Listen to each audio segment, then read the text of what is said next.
Doctor Tanmoy Mukherjee. তন্ময়বাবু, রাজ্যের স্বাস্থ্যমন্ত্রী তিনি নিশ্চয়ই ওয়েল ব্রিফড থাকবেন। মানে আমি যখন শোতে আসি তখন আমাকে আমার টিম বহু কাগজ দিয়ে দেয়, তার মধ্যে এই মেডিকেল রিপোর্টস আজকে আছে, এই যে স্কাল যে এক্স রে তার প্রিন্ট আউট আছে, কারা আসছেন তাদের লিস্ট আছে, কি কি এলিমেন্ট এই মুহূর্তে আমার চ্যানেলে চলছে, নিচে কি লেখা চলছে, সব আমি ব্রিফড। আমার ধারণা স্বাস্থ্য ভবন যে চালায়, যে টপ বস, তিনি নিশ্চয়ই এই ব্যাপারে ব্রিফড। কারণ আমি অবাক হয়ে যাচ্ছি, মাননীয় স্বাস্থ্যমন্ত্রী দেখে বেরিয়ে আসার পরে বলছেন কানের কাছে একটু লেগেছিল, সুগার হাই, কিন্তু অদ্ভুতভাবে যে হাসপাতাল থেকে উনি বেরিয়ে এলেন সেই হাসপাতালেই, আমি লেখাটি আর দেখাচ্ছি না, জাস্ট মুখে বলছি, মাল্টিপল ফেসিয়াল ফ্র্যাকচার রয়েছে। আমি মেডিকেল টার্মগুলো যদি একটু বলি, ম্যাক্সিলারি বোনে ফ্র্যাকচার দেখা গেছে, নির্দিষ্টভাবে জাইগোম্যাটিক আর্চে ফ্র্যাকচার দেখা গেছে, displace linear fracture of left zygomatic বোন লেখা আছে। মানে এই জিনিসগুলো বেসরকারি হাসপাতালে। এবার যদি মানে আমি ধরে নিলাম বেসরকারি হাসপাতাল কেন স্বাস্থ্যমন্ত্রীকে সব কিছু রিপোর্ট করবে, করেনি হয়তো। সরকারি স্বাস্থ্য যে কেন্দ্র চালসাতে, সেখানে নিশ্চয়ই বিওমোইচ সিওমোইচ তাদেরকে রিপোর্ট করেছে, একজন এমপি এরকমভাবে ইনজিওর্ড হয়েছেন। সেখানকার যে মেডিকেল রিপোর্ট, সেখানেও দেখতে পাচ্ছি physical assault, multiple injury, cut injury over left eyebrow, cut injury over left side of face, very close two lower eyelid, এই সমস্ত কিছু তো আছে। মাননীয় মুখ্যমন্ত্রী কি ডাইলিউট করার চেষ্টা করলেন? মানে এটা যদি হয়, এটা কিন্তু খুব খারাপ। তার কারণ একজন এমপির সাথে যদি এটা হতে পারে, আপনার সাথেও হতে পারে। দেখুন ময়ূক, আমি যেটা বলবো সেটা আপনি যেটা বললেন যে অনেকগুলো ফ্র্যাকচার আছে, এই আমি বলছি না, আমি রিপোর্ট দেখে, রিপোর্ট দেখে সেটাই বলছি, রিপোর্ট না, আমি যেটা একবার যদি কানেক্ট করা যায়, আমি যেটা বলার চেষ্টা করছি যে এটা কিন্তু ওই ছোটখাটো একটা ইট লাগলে হবে না। ওই ধরনের জাইগোমেটিক আর্চ বা ওই ম্যাক্সিলাতে বনে ভাঙতে গেলে একটা ভারী পাথর পড়তে হবে। আমি শুধু একটু, হয়তো আপনি বলতে পারেন আতলা ইট না, আমি আপনাকে এই জন্য থামাচ্ছি, কারণ সরকারি যে মেডিকেল, এই কারণেই ডাক্তারবাবুদের আনা। আপনি যেটা বলছেন, সরকারি মেডিকেল অফিসার যিনি ওই সময় ডিউটিতে ছিলেন, তিনি কিন্তু লিখেছেন যে অ্যাটাক বাই ব্রিক। ব্রিক মানে তো ইট। ইট মানে কি ছোট একটা ইটের হবে না, একটা বড় ইট হতে হবে, অত আতলা ইট। কারণ কি, আমি নিজে যখন এমার্জেন্সিতে কাজ করেছি, আমি এরকম পেশেন্ট পেয়েছি, সেখানে ওই প্রচণ্ডভাবে একটা হেভি জিনিস দিয়ে আঘাত করলে তবেই হতে পারে। আর অতগুলো ফ্র্যাকচার। আর তার থেকে আমি আর একটা জিনিস ময়ূক বলবো, যদিও আমি রাজনীতির কথা বলতে চাইছিলাম না, কিন্তু মানুষের জন্য হয়তো জানাটা প্রয়োজন। এই যে শুনলাম উনি 1.5 মিনিটের জন্য ওকে দেখতে গেছেন, তো এ থেকে আপনি এটা বলে দিতে পারেন, এবং তারপরে এসে উনি ভুল জায়গা বলছে কানের পেছনে লেগেছে। তো এ থেকে আপনি এটুকু বলতে পারেন যে উনি বিভিন্ন উদ্দেশ্য নিয়ে ওখানে গিয়েছিলেন রাজনীতি করতে। এই কারণে না, ভুল বলতেই পারেন না তন্ময়বাবু, আমি একটু ডিফার করছি, ভুল বলতেই পারেন, উনিও নন মেডিকেল পারসন। আমি যেরকম এই যে কমিউনিটেড বলে যে শব্দটি আছে, আমি জানতাম না, আমি পরে নেটে ঘেটে দেখলাম এর মানে হচ্ছে মাল্টিপল ফ্র্যাকচার। কমিউনিটেড ফ্র্যাকচার মানে হয়তো মমতা বন্দ্যোপাধ্যায় নাই জানতে পারেন, কিন্তু মমতা বন্দ্যোপাধ্যায় ইচ্ছাকৃতভাবে মিথ্যা কথা বলছেন, এটা কিন্তু বাজে। না, এটা আমাকে বলতে দিন আপনি। এই জন্যে যে দেখুন, একজন আদিবাসী সমাজের জনপ্রতিনিধি, একজন সাংসদ, তিনি একটা নির্মমভাবে এইভাবে আঘাত পেয়েছেন। এখন ওনার একটা ভাবমূর্তি এমন হয়ে গেছে, একটা নির্মম, নিষ্ঠুর, অমানবিক মুখ্যমন্ত্রী আমাদের রাজ্যে আছেন, কারণ তিনি কার্নিভালে নাচ করছিলেন। তো এখন উনি ওনার ভাবমূর্তিটাকে ভালো করতে এবং আদিবাসী ভোটটা যাতে চলে না যায়, সেই জন্য তাকে দেখতে গেলেন। এবার দেখার পরে উনি বেরিয়ে এসে যেটা করলেন, সেটা হচ্ছে জিনিসটাকে লঘু করার চেষ্টা করলেন। যে উনি নিজে বললেন সিরিয়াস কিছু না, ওই একটু ডায়াবেটিস আছে আর ওই কানের পাশে লেগেছে। ডায়াবেটিসে তো ভারতবর্ষে লক্ষ লক্ষ মিলিয়ন মিলিয়ন মানুষের আছে।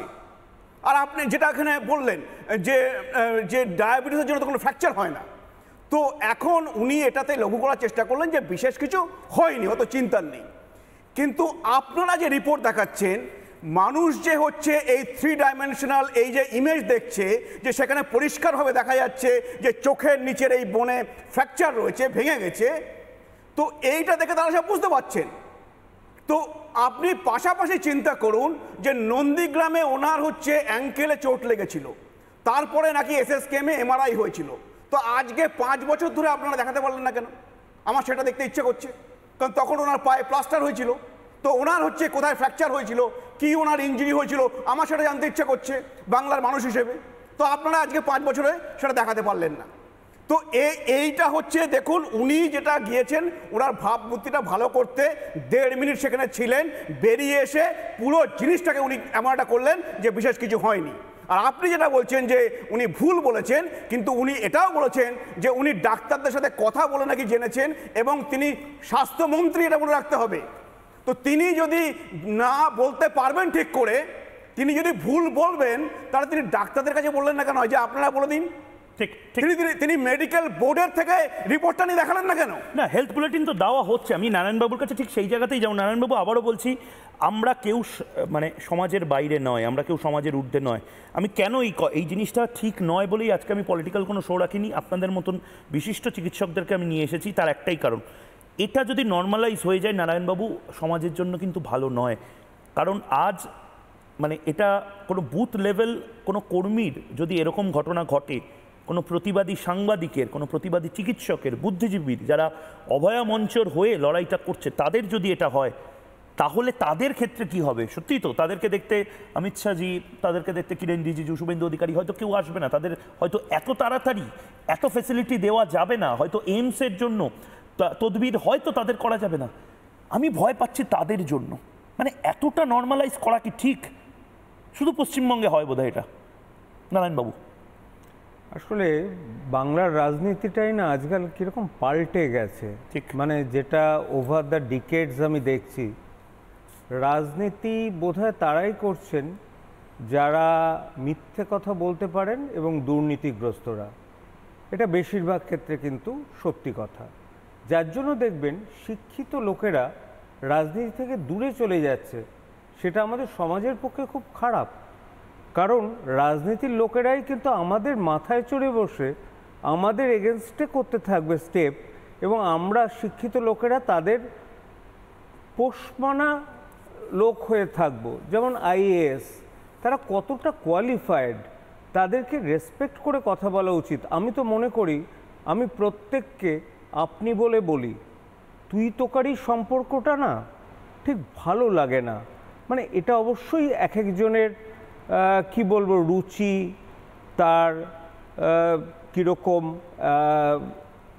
কোন লেভেল থেকে ওঠা এবং সে কীরকম শিক্ষিত, তার উপর কথাটা নির্ভর করে। আমি কখনো আমার অধস্তনকে তুই বলে ডাকতে পারবো না।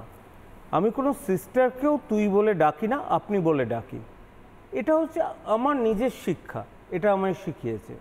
সুতরাং আমি মনে করি জোর গলায় শিক্ষিত লোকের রাজনীতিতে আসা দরকার, যদি রাজনৈতিক অঙ্গনটাকে ভালো করতে হয়।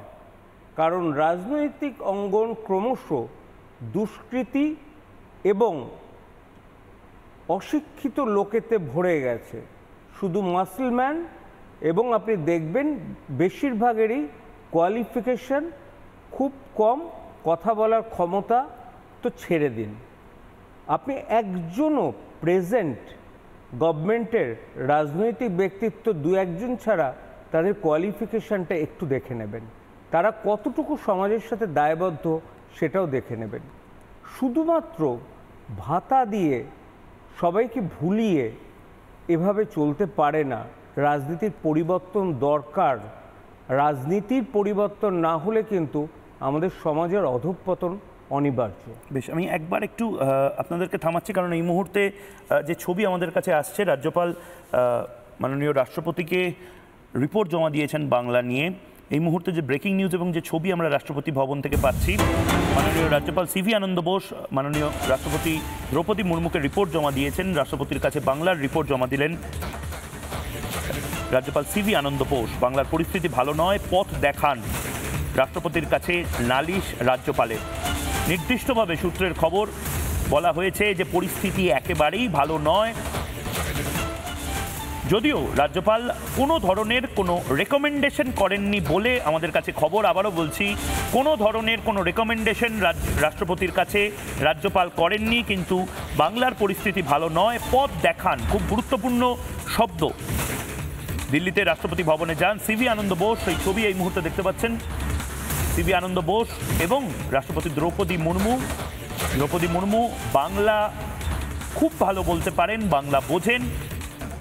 বাংলায় কি ঘটে চলেছে অবশ্যই দ্রৌপদী মুর্মু মাননীয় রাষ্ট্রপতি তিনি দেখতে পাচ্ছেন, হয়তো বুঝতেও পাচ্ছেন, কিন্তু পথ কে দেখাবে তার জবাব চায় বাংলা।